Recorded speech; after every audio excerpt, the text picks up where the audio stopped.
There hasn't been a murder in Blair since 1983. The town now has to relive the death of beloved Mary Jo Hovendick decades later. A U.S. Supreme Court decision makes the sentences of the two men responsible unconstitutional. A judge resentenced one of those men today. KMTV reporter Emily Zink has this story. Emily?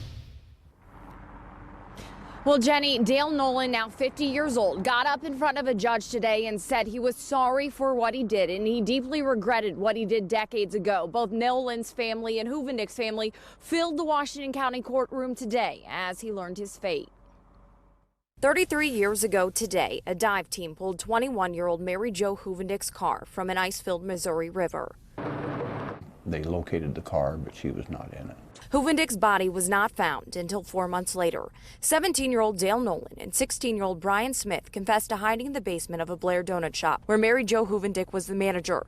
When the store closed, they robbed and abducted her at knife point. The teens then sexually assaulted her before tying her hands behind her back and pushing her car into the river.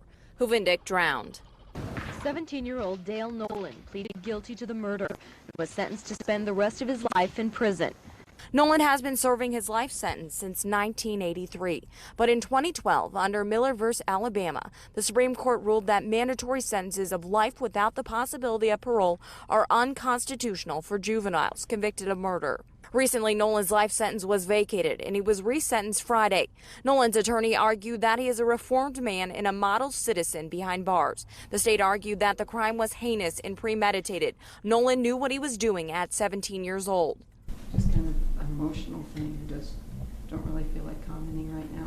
Hard to relive it every time. Yeah. Mary Jo Hovendick's sister, Melinda Calanta, asked the judge not forget her sister and the brutal way she died. On Friday, Nolan was sentenced to 90 years to life in prison.